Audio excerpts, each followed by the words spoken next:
ಗಳಲ್ಲಿ ನಟ ದರ್ಶನ್ ಥೋಗುದೀಪ ಅವರಿಗೆ ಸಂಬಂಧಪಟ್ಟ ಪ್ರಕರಣ ಮತ್ತೆ ಭಾರೀ ಚರ್ಚೆಗೆ ಬಂದಿದೆ.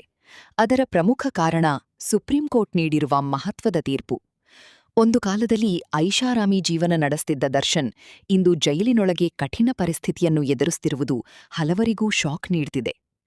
ಒಮ್ಮೆ ಯೋಚನೆ ಮಾಡ್ನೋಡಿ, ಕೋಟಿ ಕೋಟಿ ಅಭಿಮಾನಿಗಳು, ಭಾರೀ ಸ್ಟಾರ್ಡಮ್, ದುಡ್ಡು, ಪ್ರಭಾವ ಎಲ್ಲವೂ ಇದ್ದ ವ್ಯಕ್ತಿ ಇಂದು ಸಾಮಾನ್ಯ ಸೌಲಭ್ಯಗಳಿಗಾಗಿ ಕೂಡ ಮನವಿ ಮಾಡಿಕೊಳ್ಳುವ ಪರಿಸ್ಥಿತಿಗೆ ಬಂದಿದ್ದಾರೆ. ಬದುಕಿನಲ್ಲಿ ಒಂದು ತಪ್ಪು ಹೆಜ್ಜೆ ಎಷ್ಟು ದೊಡ್ಡ ಪರಿಣಾಮ ಕೊಡಬಹುದು ಅನ್ನೋದಕ್ಕೆ ಇದೇ ದೊಡ್ಡ ಉದಾಹರಣೆ ಅಂತ ಜನ ಮಾತಾಡ್ತಿದ್ದಾರೆ. ಚಿತ್ರದುರ್ಗ ಮೂಲದ ರೇಣುಕಾಸ್ವಾಮಿ ಕೊಲೆ ಪ್ರಕರಣದಲ್ಲಿ ದರ್ಶನ್ ಸೇರಿದಂತೆ ಹಲವರು ಆರೋಪಿಗಳಾಗಿದ್ದಾರೆ. ಈ ಹಿಂದೆ ಹೈಕೋರ್ಟ್ ಜಾಮೀನು ನೀಡಿತ್ತು.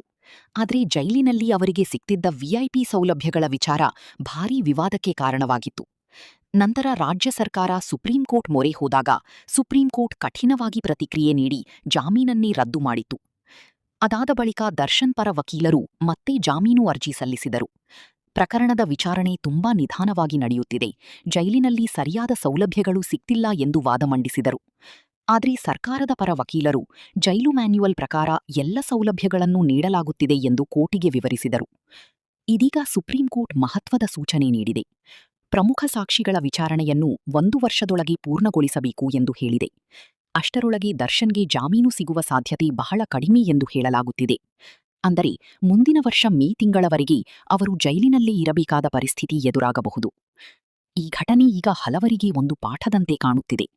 ಜೀವನದಲ್ಲಿ ಎಷ್ಟೇ ಎತ್ತರಕ್ಕೆ ಹೋದರೂ ಒಂದು ತಪ್ಪು ನಿರ್ಧಾರ ಬದುಕನ್ನೇ ಸಂಪೂರ್ಣ ಬದಲಾಯಿಸಬಹುದು ಅನ್ನೋದನ್ನು ಈ ಪ್ರಕರಣ ಮತ್ತೆ ನೆನಪಿಸುತ್ತಿದೆ.